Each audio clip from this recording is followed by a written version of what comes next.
ರಾಜ್ಯದಲ್ಲಿ ಈಗಾಗಲೇ ಬಿಸಿಲಿನ ಧಗೆ ಹೆಚ್ಚಾಗ್ತಾ ಇದ್ದು ಆರಂಭದ ಬೇಸಿಗೆಗೆ ಜನರು ಪರದಾಡ್ತಿದ್ದಾರೆ. ಈ ಮಧ್ಯೆ ಇನ್ನು 3 ತಿಂಗಳು ತಾಪಮಾನ ಹೆಚ್ಚಾಗಿ ಇರಲಿದ್ದು ಜನರು ಎಚ್ಚರಿಕೆಯಿಂದ ಇರಬೇಕಾಗಿದೆ ಅಂತ ಹವಾಮಾನ ಇಲಾಖೆ ಎಚ್ಚರಿಕೆಯನ್ನ ನೀಡಿದೆ. ಹೌದು, ಈಗಾಗಲೇ ಅಧಿಕೃತ ಬೇಸಿಗೆ ಆರಂಭವಾಗಿದ್ದು ಇದು ಮೇ ಅಂತ್ಯದವರೆಗೂ ಇರಲಿದೆಯಂತೆ.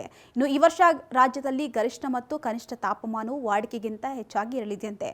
ವಿಶೇಷವಾಗಿ ಉತ್ತರ ಒಳನಾಡಿನ ಜಿಲ್ಲೆಗಳಾದ ಬೀದರ್, ಕಲಬುರಗಿ, ರಾಯಚೂರು, ಯಾದಗಿರಿ, ವಿಜಯಪುರ, ಗದಗ, ಬೆಳಗಾವಿ, ಬಾಗಲಕೋಟೆಯಲ್ಲಿ ತಾಪಮಾನವು ವಾಡಿಕೆಗಿಂತ 2 ರಿಂದ 3 ಡಿಗ್ರಿ ಅಧಿಕವಾಗಿ ಇರಲಿದೆಯಂತೆ.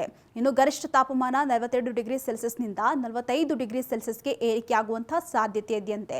ಇನ್ನು ಕರಾವಳಿ ಮತ್ತು ದಕ್ಷಿಣ ಒಳನಾಡಿನ ಜಿಲ್ಲೆಗಳಲ್ಲೂ ವಾಡಿಕೆಯಷ್ಟು ಅಥವಾ ವಾಡಿಕೆಗಿಂತ 1-2 ಡಿಗ್ರಿ ಸೆಲ್ಸಿಯಸ್ ಅಧಿಕ ತಾಪಮಾನ ಇರಲಿದೆ ಅಂತ ಹವಾಮಾನ ಇಲಾಖೆ ಮುನ್ಸೂಚನೆಯನ್ನ ನೀಡಿದೆ. ಇನ್ನು ಮಾರ್ಚ್ನಿಂದ ಮೇವರೆಗೆ ರಾಜ್ಯದ ಕೆಲವೆಡೆ 2 ರಿಂದ 14 ದಿನಗಳು ಬಿಸಿಗಾಳಿ ಬೀಸುವಂತಹ ಸಾಧ್ಯತೆ ಇದ್ದಂತೆ. ಈ ವೇಳೆ ಉತ್ತರ ಒಳನಾಡಿನ ಬಹುತೇಕ ಜಿಲ್ಲೆಗಳಲ್ಲಿ ಬಿಸಿಗಾಳಿ ಬೀಸುವಂತಹ ಸಾಧ್ಯತೆ ಇದೆಯಂತೆ.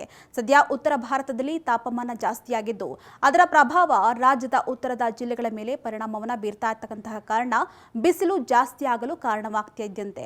ಅಲ್ಲದೆ ಲಾ ನೀನಾ ಕಂಡೀಷನ್ ದುರ್ಬಲವಾಗ್ತಾ ಇದ್ದು ನ್ಯೂಟ್ರಲ್ ಫೇಸ್ನಲ್ಲಿ ಮುಂದುವರಿತಾ ಇದೆಯಂತೆ. ಇದು ಕೂಡ ತಾಪಮಾನಕ್ಕೆ ಹೆಚ್ಚಳಕ್ಕೆ ಪ್ರಮುಖ ಕಾರಣವಾಗ್ತಾ ಇದ್ದು ಆರೋಗ್ಯದ ಮೇಲೂ ಭಾರಿ ಪರಿಣಾಮವನ್ನು ಬೀರಲಿದೆಯಂತೆ. ಹೀಗಾಗಿ ಜನರು ಎಚ್ಚರಿಕೆಯಿಂದ ಇರಬೇಕಾಗಿದೆ.